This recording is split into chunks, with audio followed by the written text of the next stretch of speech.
किसी भी चीज के बारे में ज्यादा सोचना बेकार है। अगर हम किसी चीज के बारे में ज्यादा सोचने लगते हैं तो वह चीज हमारे दिमाग पर हावी हो जाती है और वह हमारे दिमाग से निकलने का नाम नहीं लेती। इसके लिए आपको मन पर संयम रखना होगा। और अपने मन पर कैसे संयम रखा जाए और मन को शांत कैसे किया जाए, वही हम आज के इस वीडियो में कहानियों के माध्यम से जानेंगे। तो बिना देर किए चलिए उन कहानियों की शुरुआत करते हैं।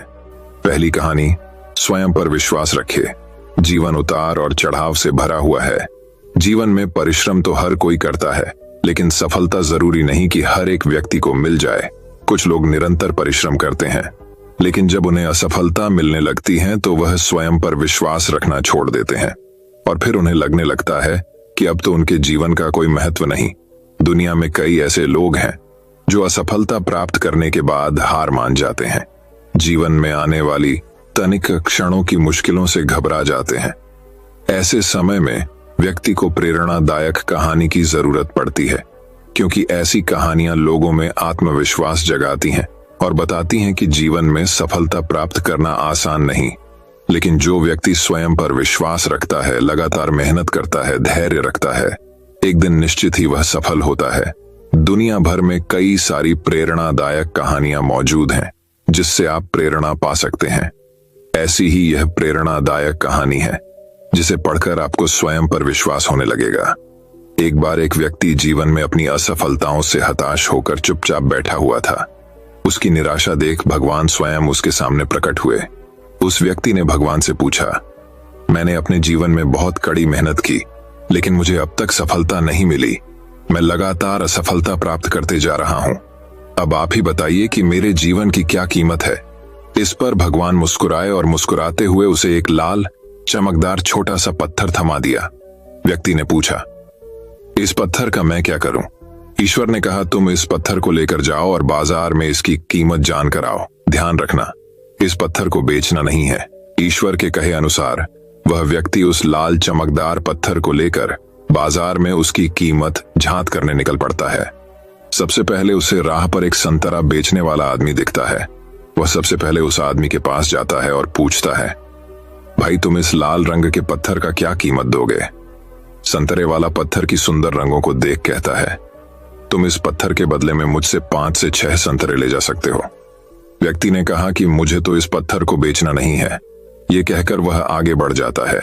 आगे राह में उसे एक सब्जी वाला दिखता है। उस सब्जी वाले से पूछता है कि भाई तुम इस लाल रंग के पत्थर को कितने में खरीदोगे?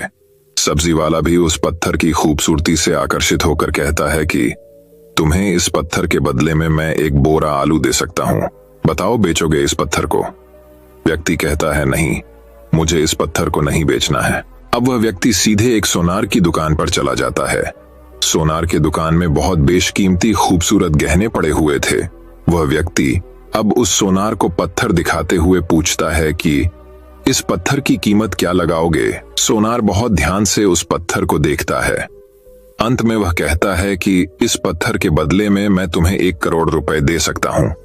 लेकिन वह व्यक्ति बोलता है कि मुझे इस पत्थर को नहीं बेचना। सोनार को लगता है कि शायद दाम कम बता रहा हूं, इसीलिए वह पत्थर बेचने से मना कर रहा है। इसीलिए सोनार पत्थर की कीमत बढ़ाकर 2 करोड़ ढांच कर देता है।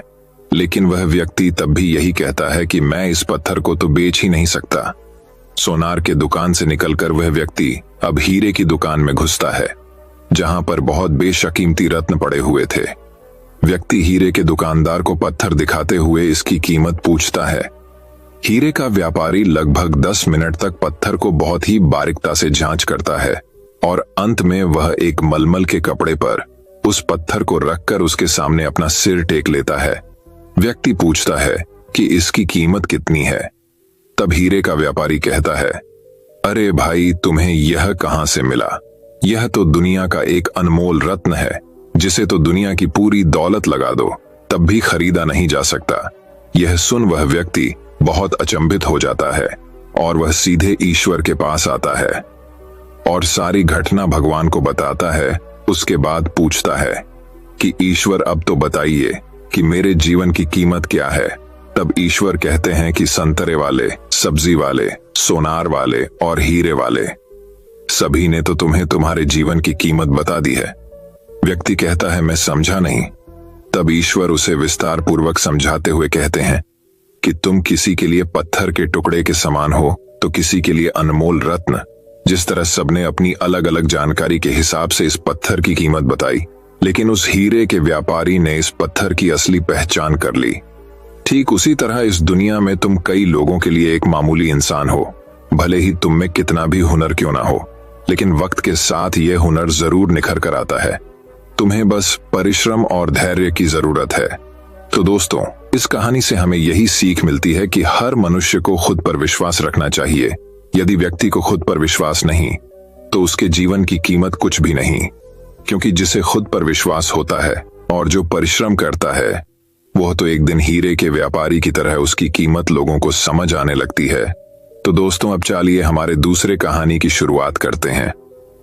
दूसरी कहानी, इंतजार का फल।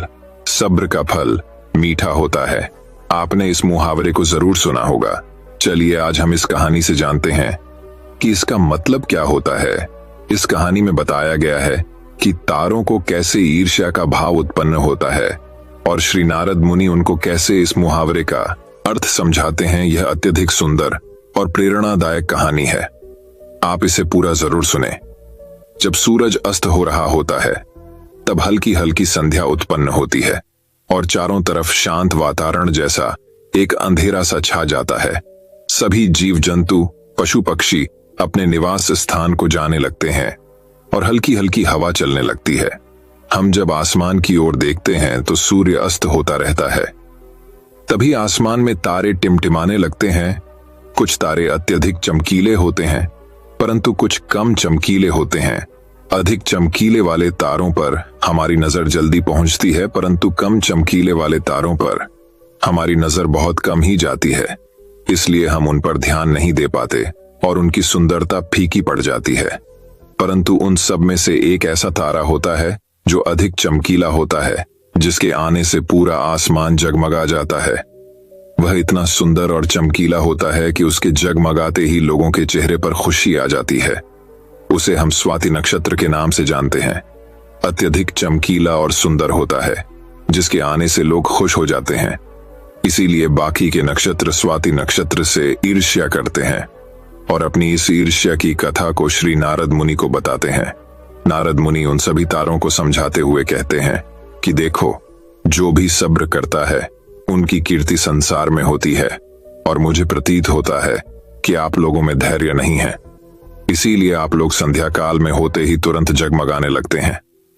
लेकिन स्वाति नक्षत्र अत्यधिक समय के बाद आसमान में निकट आता है, तभी उसकी प्रतिस्पर्धा इतनी अधिक होती है, तभी सभी लोग के चेहरे पर मुस्कान आती। इसीलिए कहा जाता है कि हमें सब्र करना चाहिए, क्योंकि उसका फल मीठा होता है। यदि तुम देर में आसमान में टिमटिमाते होते तो तुम्हारा भी महत्व होगा और तुम्हें भी लोग अलग नाम से जानेंगे। नारद मुनि द्वारा समझाई गई बात सभी तारों के समझ में आ गई। सब्र का फल मीठा होता है, ये बात हम सब जानते हैं और इसे हम लोगों ने महसूस भी किया है। मैं हमेशा अपने कार्य को पूरा करने के बाद उसके परिणाम के इंतजार में उतावला हो जाता हूँ, या फिर अपने आने वाले कार्य को पूरा करने के लिए उतावला हो जाता हूँ, जिससे मेरा आने वाला कार्य बिगड़ जाता है। परंतु मुझे ऐसा नहीं करना चाहिए। मुझे सब्र करना चाहिए उस परिणाम का या उस आने वाले कार्य का, जिससे मैं उस कार्य को अच्छे से समाप्त करूं और उसका परिणाम भी अच्छा हो। हम जानते हैं, जल्दी में लगाया हुआ निशाना हमेशा अपने गोल से बाहर जाता है। हमें धैर्य पूर्वक उस निशाने को भेजना चाहिए, तभी हमें जीवन में सफलता मिलेगी। हमें किसी भी कार्य को धैर्य पूर्वक करना चाहिए, तभी सफलता के दरवाजे खुलते हैं। धैर्य ही ऐसा शस्त्र है जो विकट परिस्थितियों में मनुष्य के मस्तिष्क का संतुलन बनाए रख सकता है और उसको आगे आने वाली चुनौतियों से निपटने के लिए नए मार्ग को बतला सकता है। बड़े बड़े महात्मा और महापुरुषों के द्वारा भी बताया गया है कि हमें भी किसी कार्य में सफलता पानी है तो उसे चिंता मुक्त होकर करना चाहिए और सब्र रखना चाहिए। परिणाम की सफलता अवश्य मिलेगी।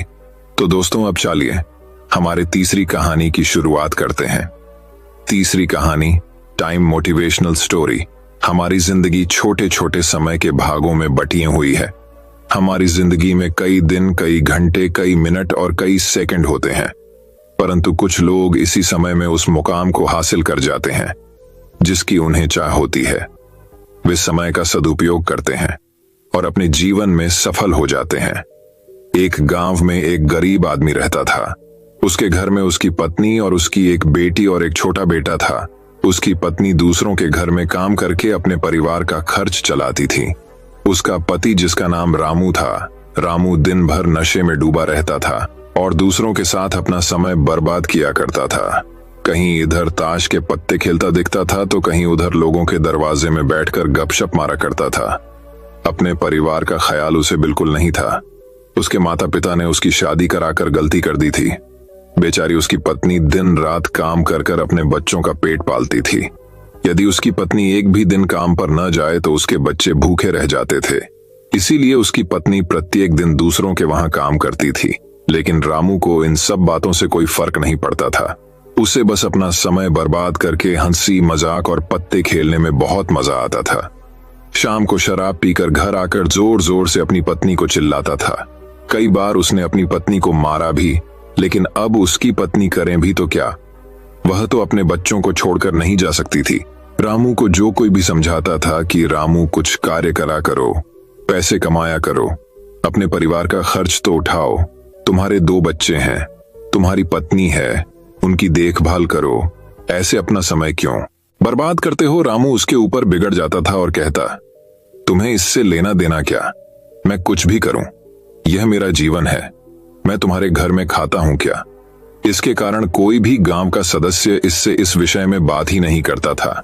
वह सुबह खाकर निकल जाता था और रात में शराब पीकर आता और अपनी बीवी के ऊपर गुस्सा करता था। ऐसा ही कुछ दिनों तक चलता रहा। कुछ दिनों बाद संसार में एक ऐसी बीमारी ने जन्म लिया जो मानव जाति के लिए अत्यधिक खतरनाक थी। चारों तरफ उस बीमारी का कहर था। आप सब जानते होंगे मैं कोरोना वायरस की बात कर रहा हूं। जब सरकार द्वारा लॉकडाउन लगा दिया गया था तब चारों तरफ लोगों का एक दूसरे के वहां आना जाना बंद हो गया था। सारे कार्य, सारी फैक्ट्रियां, सारी गाड़ियां इत्यादि बंद हो गए थे। अब रामू का परिवार भूखा मरने लगा था क्योंकि उसकी पत्नी जो रोज कमाने जाती थी वह अब किसी के घर इसी कारण नहीं जा पाती थी कि कहीं इस बीमारी की वजह मैं न हो जाऊं। लोग उसे अब काम पर बुलाना बंद कर दिए थे। उसके परिवार में अनाज का एक दाना भी नहीं पता था, ना उसके घर में कुछ पैसे थे। अब वह क्या करता। उसका छोटा बेटा भी बीमार हो गया था। उसके बच्चे की तबीयत ज्यादा खराब हो गई थी। तब रामू को समझ आया कि अपने परिवार को ध्यान देना चाहिए। उसने बच्चे को अस्पताल ले जाने का सोचा, परंतु उसके पास पैसे नहीं थे। वह गांव वालों से पैसे मांगने गया। गांव वालों ने कहा, पहले कहने पर तो हम लोगों को ही जली कटी सुना देते थे, अब इस लॉकडाउन में हमारे पास कहां से पैसा आए। यही कहकर वह लौटा देते थे। रामू अत्यधिक परेशान था। अब करें तो भी क्या करें। वह चाहकर भी कुछ नहीं कर सकता था। एक पूरा दिन बीत गया। उसके बेटे की तबीयत और भी ज्यादा खराब हो गई। तभी किसी तरह उसकी पत्नी ने जहां काम करती थी वहां से कुछ पैसे जुटाकर लाई और अब रामू अपने बच्चे को हॉस्पिटल ले जाने की तैयारी की। रामू अपने बच्चे को लेकर गांव के बाहर एक अस्पताल में पहुंचा। रामू दौड़ता हुआ डॉक्टर के पास गया। उसने कहा, मेरे बच्चे को बचा लीजिए। डॉक्टर साहब ने सारे इंस्ट्रूमेंट लगाकर चेक किया, तब उसका बेटा मर चुका था। डॉक्टर साहब ने यह बात रामू से कही कि यदि तुम अपने बच्चे को 10 से 15 घंटे पहले ले आते तो मैं तुम्हारे बच्चे को बचा लेता। मुझे बहुत दुखी होकर कहना पड़ रहा है कि मैं तुम्हारे बच्चे को मैं बचा ना सका। यह सुनकर रामू के पैरों तले के नीचे से जमीन खिसक गई। वह रोने लगा। उससे कहने लगा, यह सब मेरी गलती है। मैंने जीवन में कुछ नहीं किया, सिर्फ अपने समय को बर्बाद किया है। यदि आज मेरे पास पैसे होते तो मैं अपने बेटे को हॉस्पिटल जल्दी ला पाता और मेरा बेटा बच जाता। मैंने अपने जीवन में समय को बहुत बर्बाद किया है, लेकिन आज मुझे समय को अहमियत पता चल गई है। तो हमें इस कहानी से यह शिक्षा मिलती है कि हमें अपने समय को बर्बाद नहीं करना चाहिए, उसका सदुपयोग करना चाहिए। तभी हमें अपने जीवन में सफलता मिल सकती है। इस कहानी में अगर रामू पहले से काम करता होता तो उसके पास पैसे होते और अपने बेटे का इलाज करा पाता, जिससे उसका बेटा आज जिंदा होता। मित्रों, हमें हमेशा अपने समय का सदुपयोग करना चाहिए। तो दोस्तों, अब चाली हमारे चौथी कहानी की शुरुआत करते हैं। चौथी कहानी, वृद्ध महिला जोधपुर की एक चर्चित दुकान पर लस्सी का ऑन ऑर्डर देकर। हम सब दोस्त यार आराम से बैठकर एक दूसरे की खिंचाई और हंसी मजाक में लगे ही थे कि एक लगभग 75 से 80 वर्ष की बुजुर्ग महिला पैसे मांगते हुए मेरे सामने अपने हाथ फैलाकर खड़ी हो गई। उनकी कमर झुकी हुई थी, चेहरे की झुर्रियों में भूख तैर रही थी, नेत्र भीतर को धंसे हुए किंतु सजल थे। उनको देखकर मन में न जाने क्या आया कि मैंने अपनी जेब से सिक्के निकालने के लिए डाला हुआ हाथ वापस खींचते हुए उनसे पूछ लिया, दादी जी लस्सी पिएंगे? मेरी इस बात पर दादी कम अचंभित हुई और मेरे मित्र अधिक, क्योंकि अगर मैं उनको पैसे देता तो बस 5-10 रुपए ही देता, लेकिन लस्सी तो 30 रुपए की एक है। इसलिए लस्सी पिलाने से मेरे गरीब हो जाने की और उस बूढ़ी दादी के द्वारा मुझे ठग कर अमीर हो जाने की संभावना बहुत कम बढ़ गई थी। दादी ने सकुचाते हुए हामी भरी और अपने पास जो मांगकर जमा किए हुए 66 रुपए थे वो अपने कांपते हाथों से मेरी ओर बढ़ाए। मुझे कुछ समझ नहीं आया तो मैंने उनसे पूछा, ये किस लिए? इनको मिलाकर मेरी लस्सी के पैसे चुका देना बाबूजी। भावुक तो मैं उनको देखकर ही हो गया था, रही बची कसर उनकी। इस बात ने पूरी कर दी। एकाएक मेरी आंखें छलछला आईं और भर भराए हुए गले से मैंने दुकान वाले से एक लस्सी बढ़ाने को कहा। उसने अपने पैसे वापस मुट्ठी में बंद कर लिए और पास ही जमीन पर बैठ गई। अब मुझे अपनी लाचारी का अनुभव हुआ, क्योंकि मैं वहां पर मौजूद दुकानदार, अपने दोस्तों और कई अन्य ग्राहकों की वजह से उनको कुर्सी पर बैठने के लिए नहीं कह सका। डर था कि कहीं कोई टोक ना दे, कहीं किसी को एक भीख मांगने वाली बूढ़ी महिला के उनके बराबर में बिठाए जाने पर आपत्ति न हो जाए। लेकिन वो कुर्सी जिस पर मैं बैठा था मुझे काट रही थी। लस्सी कुल्हड़ों में भरकर हम सब मित्रों और बूढ़ी दादी के हाथों में आते ही मैं अपना कुल्हड़ पकड़कर दादी के पास ही जमीन पर बैठ गया, क्योंकि ऐसा करने के लिए तो मैं स्वतंत्र था, इससे किसी को आपत्ति नहीं हो सकती थी।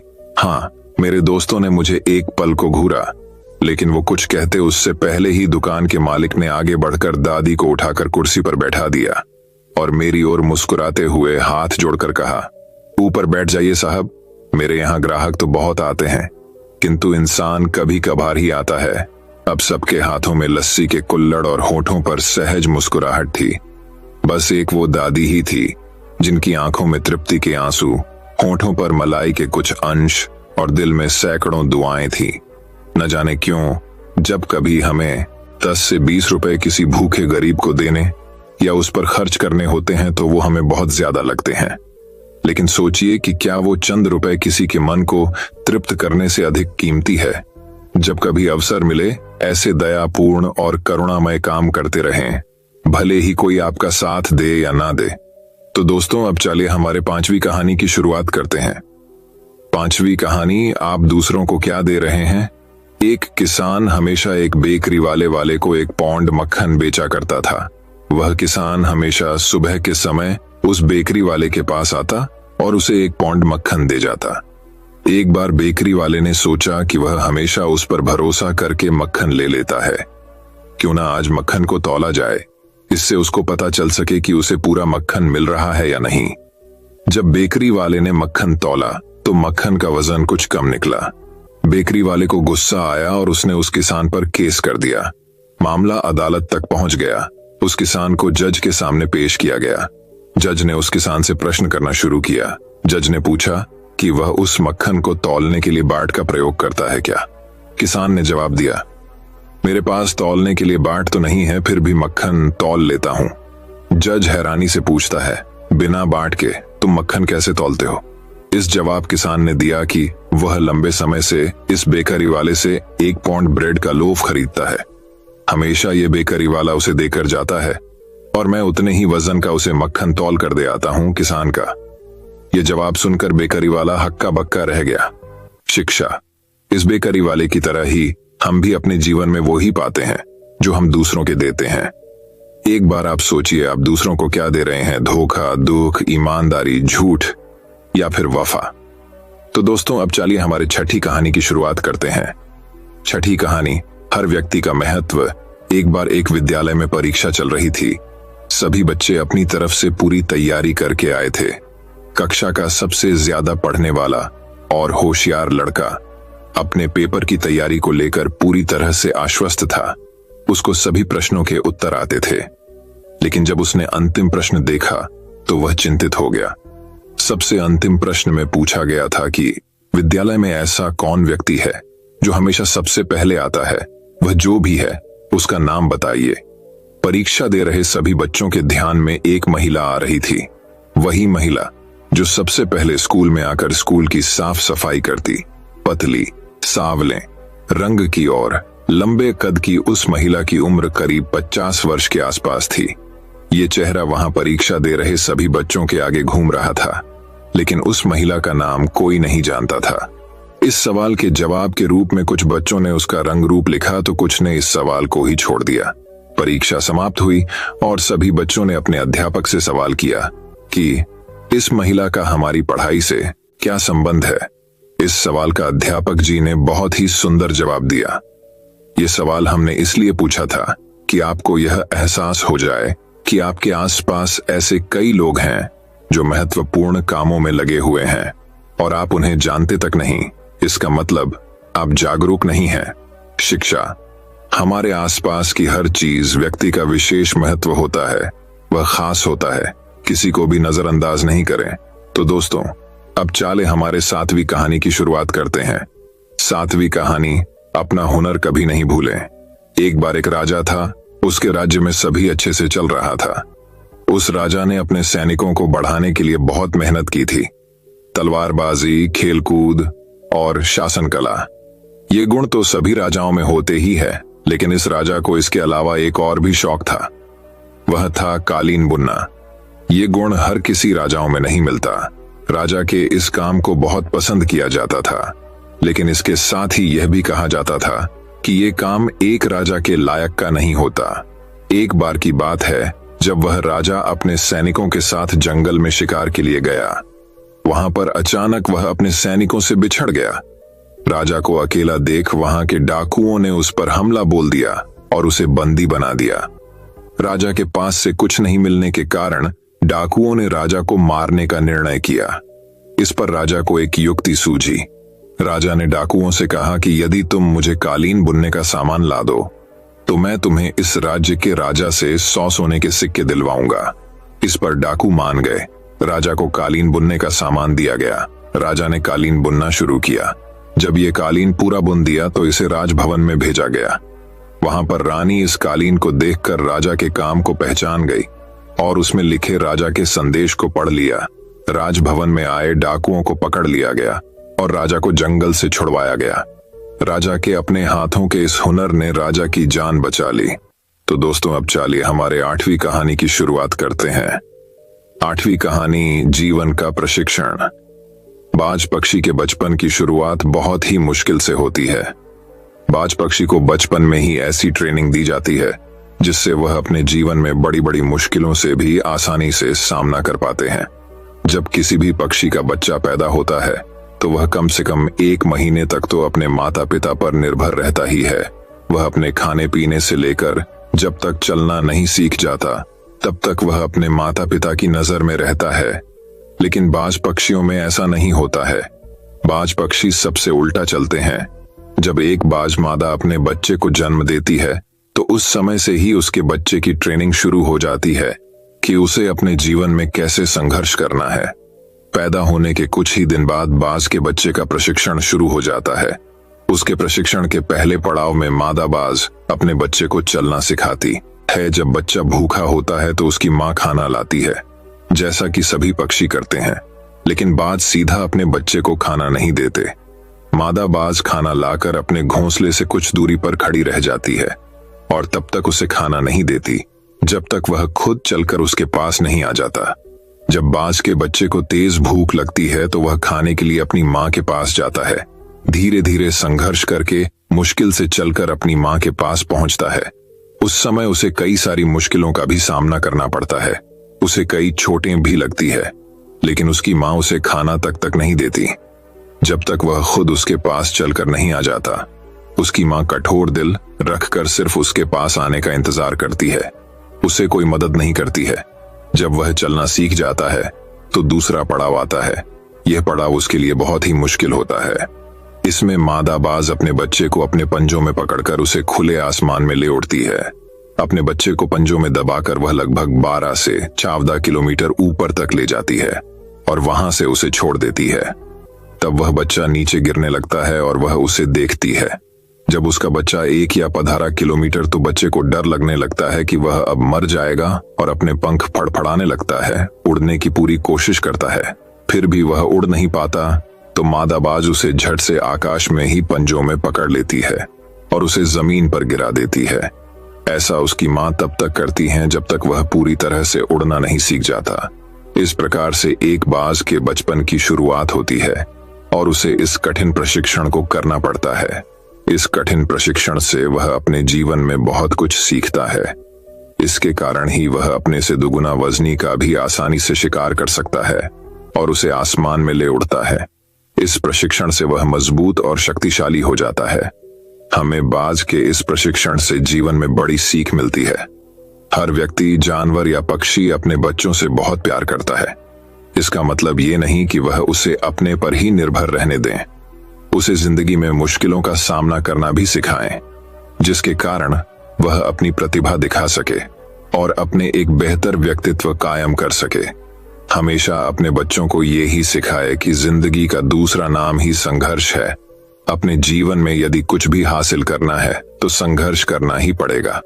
तो दोस्तों, अब चलिए हमारे 9वीं कहानी की शुरुआत करते हैं। 9वीं कहानी सफलता रिश्तों से मिलती है। हमारे जीवन में हमें अपने माता पिता बहुत काम करने से रोकते हैं कि तुम ये नहीं करोगे, तुम वहां पर नहीं जाओगे, तुम्हें ये ही करना पड़ेगा। हमें कई काम करने से रोकते हैं। क्या आपको लगता है कि वो हमें रोककर गलत कर रहे हैं? क्या इनके रोकने से हम सफल नहीं हो रहे हैं? यदि आप यह सोचते हैं तो आपको यह प्रेरणादायक कहानी जरूर सुननी चाहिए। एक बार एक व्यक्ति और उसका बेटा दोनों अपने घर की छत पर पतंग उड़ा रहे थे। पतंग बहुत ही ऊंची उड़ रही थी, वो बादलों को छू रही थी। तब उसका बेटा उस व्यक्ति से कहता है कि पापा, ये पतंग इस डोर से बंधी हुई है, जिस कारण और ऊंची नहीं जा रही है। इस डोर को तोड़ दिया देना चाहिए। बेटे की यह बात सुनकर उसका पिता उसके कहने पर वो डोर तोड़ देता है। उसका बेटा बहुत खुश होता है। वह पतंग टूट जाने से बहुत ऊंचाई पर पहुंच जाती है, लेकिन फिर कुछ समय बाद वह कहीं दूर जाकर खुद ही नीचे गिर जाती है। ये देख उस व्यक्ति का बेटा उदास हो जाता है। फिर वह व्यक्ति उसे कहता है कि अक्सर हमें लगता है कि हम जिस ऊंचाइयों पर है उस ऊंचाई से और भी ऊपर जाने से कुछ चीजें हमें रोक रही हैं, जैसे हमारा अनुशासन, रिश्ते, माता पिता और परिवार। इसकी वजह से हमें लगता है कि हम अपने जीवन में इस कारण ही सफल नहीं हो रहे हैं। इन सब से हमें आजाद हो जाना चाहिए।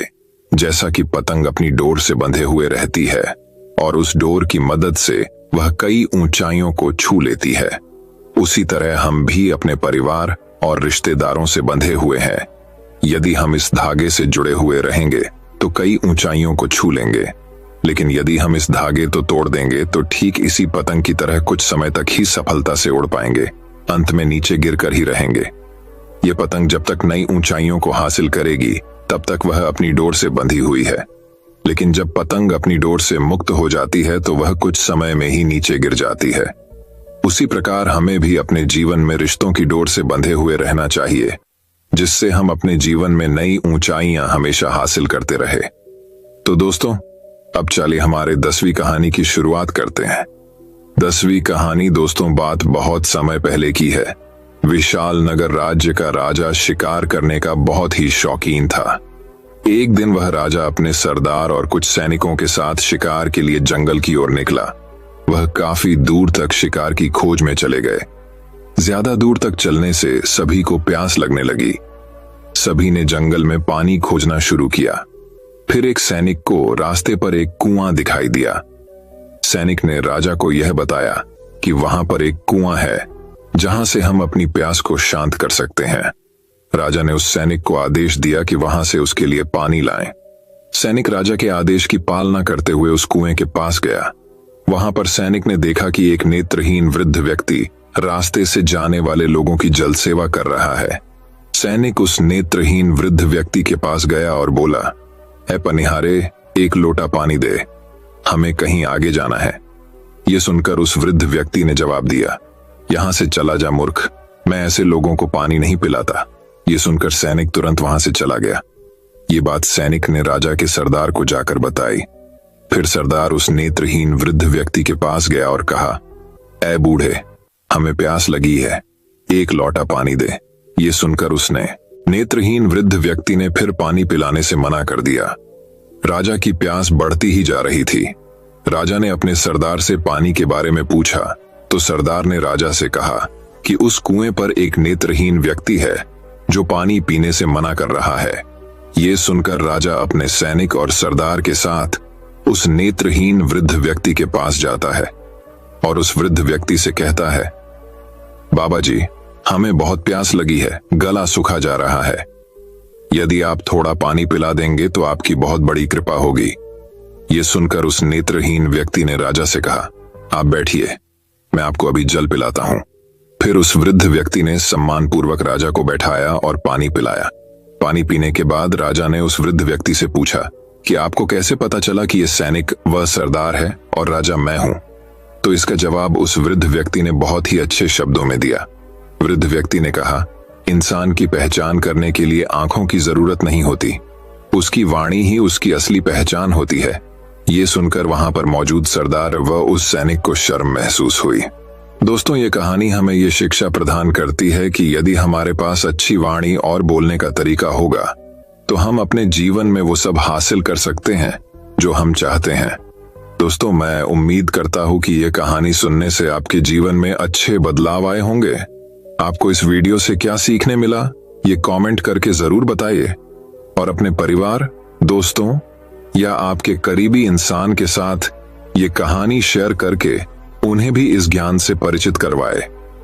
बाकी अगर आपको यह वीडियो दिल से अच्छी लगी हो तभी इस वीडियो को लाइक कर देना और आपने अब तक इस चैनल को सब्सक्राइब न किया हो तो चैनल को सब्सक्राइब भी जरूर कर देना। आपका हर दिन शुभ हो और खुशियों से आपका जीवन भरा रहे। धन्यवाद। नमो बुद्धाय।